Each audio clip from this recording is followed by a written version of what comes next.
जय हिंद एवरीवन। तो हाल ही में 9 दिसंबर को बांग्लादेश की तरफ से 12 यूरोफाइटर टाइफून्स के लिए लेटर ऑफ इंटेंट साइन किया गया है। अब ये मैं पहले भी शॉर्ट वीडियो में बता चुका हूँ कि लेटर ऑफ इंटेंट का मतलब ये है कि हम इस फाइटर जेट में इंटरेस्टेड हैं, अभी कोई डील साइन नहीं हुई है। लेकिन फिर भी एक सवाल उठना तो बहुत ही ज्यादा ऑब्वियस है कि क्या भारत के राफेल बेटर हैं या बांग्लादेश के यूरोफाइटर टाइफून्स। तो हम इसी चीज को डिस्कस करने वाले हैं। मैं ट्राई करूंगा कम से कम टेक्निकल रहते हुए ज्यादा से ज्यादा इन्फॉर्मेशन दे पाऊं। लेकिन आपको एक चीज समझनी होगी कि Eurofighter Typhoons primarily air superiority के लिए डिजाइन किए गए थे और ग्राउंड अटैक रोल इनका सेकेंडरी रोल है। वहीं राफेल को एक properly multi role fighter jet माना जाता है, यानी एयर सुपीरियोरिटी और ग्राउंड अटैक ये दोनों ही टास्क बहुत अच्छे से परफॉर्म कर सकता है। और 1980s में जब ये दोनों ही प्लेटफॉर्म सेम टाइम पर बनाने शुरू किए गए थे तो दोनों के अंदर ही अमेरिका का GE-F404 इंजन लगाया जाता था, जिसे बाद में इनके रिस्पेक्टिव इंजन के साथ चेंज किया गया। राफेल के अंदर लगाया गया M88 इंजन जो कि 150 किलो न्यूटन तक का थ्रस्ट जनरेट करता है, और यूरोफाइटर के अंदर EJ-200 को लगाया गया कि 180 किलो न्यूटन तक का थ्रस्ट जनरेट कर सकता है।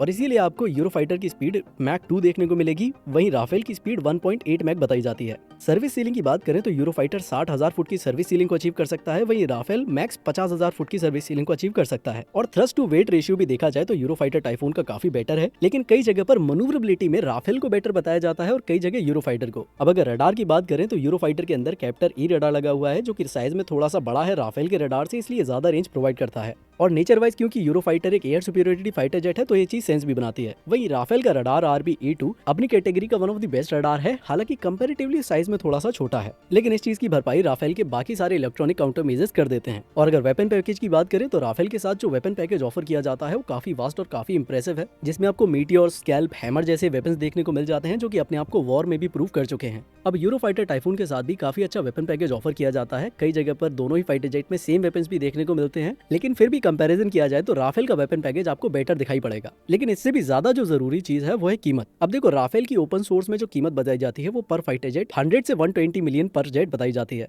वहीं यूरोफाइटर की 120 टू 140 मिलियन। अब ये जो 10-20 मिलियन का गैप है ये देखने में छोटा लग रहा होगा, लेकिन असल में काफी बड़ा है। अब इस एग्जाम्पल से समझो कि टर्की ने 2025 में 20 यूरोफाइटर टाइफून की एक डील साइन की थी $10.7 बिलियन में। वहीं इंडिया ने जो 36 राफेल की डील साइन की थी वो थी $8.7 बिलियन में। अब आई नो यहाँ पर इन्फ्लेशन भी एडजस्ट किया जाएगा, लेकिन फिर भी फाइटर जेट्स का नंबर आपको डिफरेंस साफ बता देगा कीमत में। और दोनों ही डील्स के अंदर weapon package, full support, maintenance भी इंक्लूडेड है। वहीं भारत के साथ तो इंडिया स्पेसिफिक एनहेंसमेंट भी ऑफर किए गए थे, मगर उसके बाद भी प्राइस डिफरेंस आप साफ देख सकते हैं।